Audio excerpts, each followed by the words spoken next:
இந்த ப்ரெஸ் மீட்டில் அந்த கொட்டாச்சி அவர் பேசினதுக்கப்புறம் ஒரு பெரிய கான்ட்ரவர்சி ஏற்றுட்டாங்க. கொட்டாச்சி வந்து சூர்யா பற்றி இவ்வளோ கடுமையாக விமர்சிச்சுட்டாரு அப்படி இப்படின்னு பேசுனாங்க.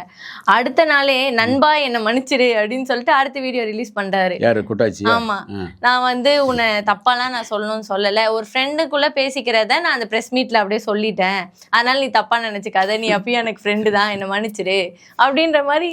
அதான் என்னடா நேற்று இவர் தானடா பேசினாரு, இன்னைக்கு என்ன இவர் வந்து மன்னிச்சிடு நான் ஒரு ஃப்ரெண்ட். அந்த பிரஸ் மீட்ல அப்படி பேசுறப்போ ஒரு ஹீரோவா ஆயிட்டு வராரு. அது அவருக்கு அது பேக் ஃபயர் தானே. ஒரு ஹீரோ ஆயிட்டு 3 படம் சக்சஸ் கொடுத்துருக்காரு. நீங்க ஒரு படம் சக்சஸ் 3 படம் சக்சஸ் பண்ணிட்டாரு. உங்களுக்கு வந்து ஏறக்குறைய உங்களுக்கு ஒரு ஹீரோக்கான லுக் வந்தாச்சு. அவர் வந்து எங்கேயும் பந்தம் பண்ணல, ஆனாலும் கூட ஹீரோ ஆகிட்டாரு. 3 படம் சக்ஸஸ் கொடுத்துட்டாரு. பிஸ்னஸ் ஒரு சைடில் அவருக்கு ஆயிடுச்சு. ஒரு 30 கோடி ரூபா பிஸ்னஸ் ஆகுது அவருக்கு, அல்லது 20 கோடி ரூபா பிஸ்னஸ் ஆகுதுன்னா அவருக்கு அவர் மேலே ஒரு 10 கோடி ரூபா செலவு பண்ண ரெடி ஆட்கள் இருக்காங்க.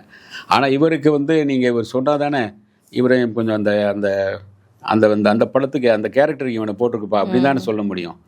இவர் சோலோவான ஒரு காமெடியனோ எதுவும் கிடையாது கொட்டாச்சி. அவர் கூட வந்த ஒரு காமெடியன். அப்படி இருக்கும்போது ஒரு ஹீரோவாக நடித்த ஒரு நண்பராக இருந்தாலும் கூட அந்த இடத்துல நீங்கள் ஒரு பொது வேலையில் பேசும்போது ஒரு சமுதாய ஒரு இதோடு பேசணும். அதான் சினிமாவில் அதுதான். நீங்கள் வந்து சின்ன ஒரு வார்த்தை நீங்கள் ஒரு மிஸ் ஆனால் கூட உங்களை வந்து வேறு மாதிரி தள்ளிட்டு போயிடும்.